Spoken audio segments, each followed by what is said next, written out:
पटौदी विधानसभा में फाजिलपुरिया ने road show कर अपनी ताकत दिखाई। रोड शो की शुरुआत पटौदी स्थित कार्यालय से कर पटौदी चौक, जमालपुर, पचगांव, पथरेड़ी, राठीवास, सिधरावली, भौड़ा खुर्द, भौड़ा कला, पटौदी, हेली मंडी और खंडेवला होते हुए वापस कार्यालय पर समापन किया। रोड शो के दौरान फाजिलपुरिया का जगह जगह स्वागत किया गया।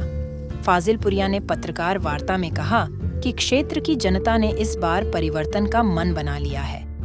उन्होंने कहा कि आमजन लगातार बनते आ रहे जनप्रतिनिधि की कार्यशैली से नाराज दिखाई दे रहे हैं। आज जिस प्रकार से पटौदी क्षेत्र में लोगों का अपार स्नेह मिल रहा है, उससे यही प्रतीत हो रहा है कि लोग बदलाव चाह रहे हैं। उन्होंने कहा कि इससे पूर्व भी रेवाड़ी और मेवात में रोड शो के दौरान हमें अपार स्नेह मिला।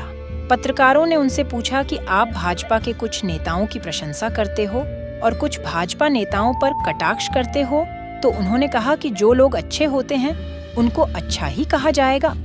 इस मौके पर जिला अध्यक्ष शिवचंद यादव, पूर्व विधायक गंगाराम, किसान सेल जिला अध्यक्ष संदीप कुंडू, युवा जिला अध्यक्ष सज्जन दौलताबाद, युवा हल्का प्रधान नरेश धनवापुर, पूर्व चेयरमैन दीपचंद, जिला पार्षद नवीन जून, राहुल चौहान, हल्का अध्यक्ष जय प्रकाश चौहान, सुरेंद्र ठाकरान अलका अध्यक्ष पंचायती राज, करण सिंह हल्का अध्यक्ष किसान सेल, राहुल रणसिका, बलराम नांदल अलका प्रधान, नरेश दहिया, हेमलता जिला प्रधान महिला सेल, गीता देवी हल्का प्रधान पटौदी, संतोष धारीवाल जिला हल्का प्रधान सोहना, यश फाजिलपुरिया सहित काफी संख्या में लोग रोड शो में शामिल थे।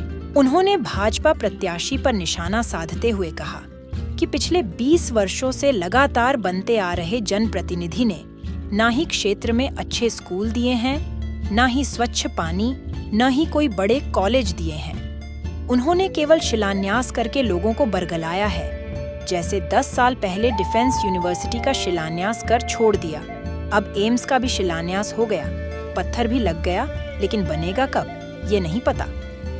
2 वर्ष पूर्व बिलासपुर फ्लाईओवर की घोषणा के बाद भी काम अधूरा पड़ा है।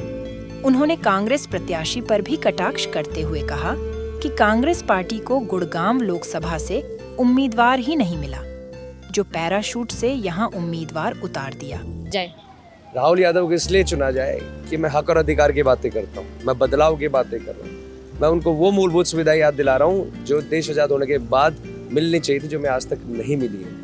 आज भी हम वो जिंदगी जी रहे हैं जो देश आजाद होने से पहले जी रहे थे। देश आजाद होने से पहले भी हमारे पास स्कूल, हॉस्पिटल्स, रोजगार, यूनिवर्सिटीज कुछ भी नहीं था, आज भी नहीं है।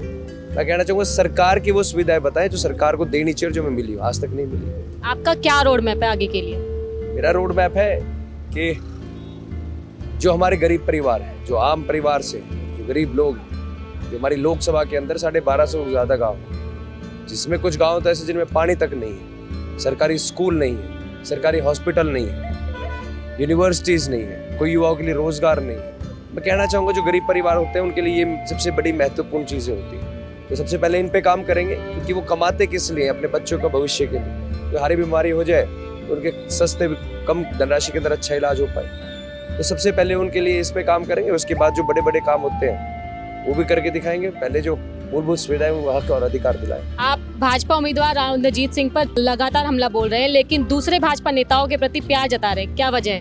किसकी तरफ प्यार जताया? मैंने तो जो सही है राव नरबीर सिंह के प्रति। मैं तो देखो जो सही है मैं तो कहना पसंद करता हूँ। सच बोलने में कोई बुराई नहीं, और चाहे कोई भी नेता हो। मैं तो नितिन गडकरी जी के भी कह देता हूँ कि रोड उन्होंने अच्छे बनवाए तो उनकी तारीफ करनी चाहिए।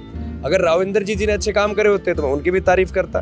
मैंने भी उनको वोट दी है। पिछले 20 साल से मैं ये देखना चाह रहा हूँ, और मैं उनसे भी पूछता हूँ, आपके माध्यम से पूछता हूँ कि वो कोई 4 सौगात गिनवा दे जो हमें दी हो, जो पूरी करके पकड़ा दी, भाई ये युवाओं तुम्हारे लिए, ये बड़े बुजुर्गों तुम्हारे लिए, ये माताओं बहनों तुम्हारे लिए, कोई 4 ऐसे गिनवा दे। मैं नरबीर जी का नाम इसलिए ले देता हूँ कि अगर बीजेपी को अगर यहाँ से कोई उम्मीदवार देना था, अगर उन्हें ऐसा कोई देना था कि भाई जो सच में हमारी मदद करे, हमारी समस्याओं का समाधान निकाले, तो राव नरबीर जी ऐसा तो है कि जब चाहे मिल ले। उनका घर का पता है, फोन नंबर का पता है, सुख दुख में आते हैं, शादी ब्याह में आते हैं। मैं भी गांव के दौरे कर रहा था, कहीं देखा चौपाल के ऊपर कहीं बोर्ड लगा है तो वो बनवा रखी है। मैंने राव इंद्रजीत जी के जहाँ जहाँ बोर्ड देखे, चाहे डिफेंस यूनिवर्सिटी हो बोर्ड है बनानी है, एम्स है बोर्ड है बनानी है। हॉस्पिटल्स हैं, पार्किंग बना दी गई है। तो मेरे को जो अच्छा लगा मैंने बोला, मेरा कोई राव नरबीर जी से पुराना कोई रिश्ता नहीं, मैं कोई खास इनका जानता नहीं, कैसे नेता उनको जानता हूँ, उनके काम अच्छे लगते हैं इसलिए बोलता हूँ। मैं खास तौर पर क्वेश्चन करना चाहूंगी, अभी आपने एक चैनल को आपने बयान दिया था कि राव नरबीर सिंह अगर चुनावी मैदान में होते तो आप चुनाव नहीं लड़ते। मैं तो देखो, मैं एक बात बता रहा हूँ, मैंने तो कांग्रेस के लिए भी बोला था, मैं कह रहा था कि अगर अच्छे नेता होते तो मैं उनकी सपोर्ट करता। कांग्रेस के लिए बोला, आपको राज बब्बर साहब को लेके आए, अगर उसकी जगह हमारे यहाँ का कोई लोकल युवा नेता होता, गुड़गांव का वर्धन रहा, गुजरों में कुलदीप भाई रहा, अगर रेवाड़ी से अगर उनको अनुभवी चाहिए था तो रेवाड़ी से हमारे अजय कप्तान जी रहे, तो अगर अनुभवी को लाते, अगर यहाँ से अच्छे नेता होते, हम डेफिनेटली उनको सपोर्ट करते। हम राजनीति का हमारा कोई शौक नहीं है। आज मैं अच्छा भला काम कर रहा हूँ, आप लोगों की दया से, बड़े बुजुर्ग की दया से अच्छा नाम है।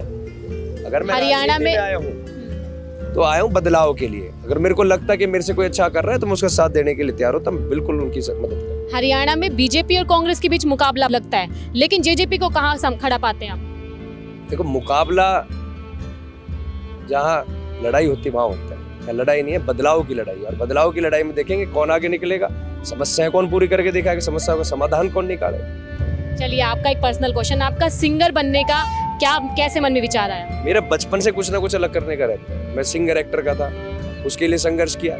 2008 में लगे थे, बनते बनते 2013 में जाके सिंगर बने। मन आया कि अब राजनीतिक में मैं इतना सक्रिय नहीं रहा, लेकिन समाज सेवा काम करता रहता। और मुझे मौका दिया दुष्यंत सिंह जी ने, ये मेरे लिए एक बहुत बड़ी अपॉर्चुनिटी रही और मैं इसको डट के अच्छे से काम करके दिखाऊंगा। जो उन्होंने विश्वास किया है, उनका विश्वास कभी कम नहीं होने दूंगा। जो जनता आज मेरे पे विश्वास कर रही है, जो विश्वास के नाम पे आज कलावे मेरी माताएं बहनें बांध रही है, इनका भी विश्वास कम नहीं होने दूंगा। बढ़ चढ़ के काम करके। आपका सिंगर से अचानक राजनीति में आना कैसा हुआ? क्या चौटाला परिवार से पुराना रिश्ता था? मेरा रिश्ता बहुत पुराना है, वो छोटे भाई की तरह ट्रीट करते हैं। पिछले 10 साल से मैं जानता हूँ और उनके राजनीतिक सफर में मेरा आना जाना लगा रहता है। जहाँ भी जाते हैं, रैलियों में जाते हैं, मेरे को उनका काम करने का तरीका अच्छा लगता है। मैंने जितने भी आज तक राजनेता देखे, बचपन से लेके आज तक, उन्होंने वादे करे हैं, पूरे नहीं करे। मैंने इनकी 3-4 मैनिफेस्टो में चीज़ें देखी थी, जैसे कि था बड़े बुजुर्गों की पेंशन बढ़ाना। वो तो भाई दुष्यंत जी की पेन में शाही कम थी, अगर पूरी होती तो 5100 भी करते। महिलाओं के लिए कहा था 50% पंचायत में हिस्सेदारी दी। युवाओं को कहा था 75% प्राइवेट सेक्टर में नौकरियां देंगे, वो भी दी। बाकी किसी ने जाके हाई कोर्ट में स्टे ले ली, बात दूसरी है। तो जो काम उन्होंने बोले वो करे। गठजोड़ की सरकार थी, आप लोगों को पता है। आपका बचपन गांव में बीता या कहाँ बीता, इसके बारे में? मैं तो पैदा भी गांव में हुआ और जब मैं कामयाब भी हो गया, जब भी मैं गांव में रहा हूँ, आज भी मैं गांव में रहता हूँ, फाजिलपुर में ही रहता हूँ। जब नाम ही फाजिलपुर या रख लिया तो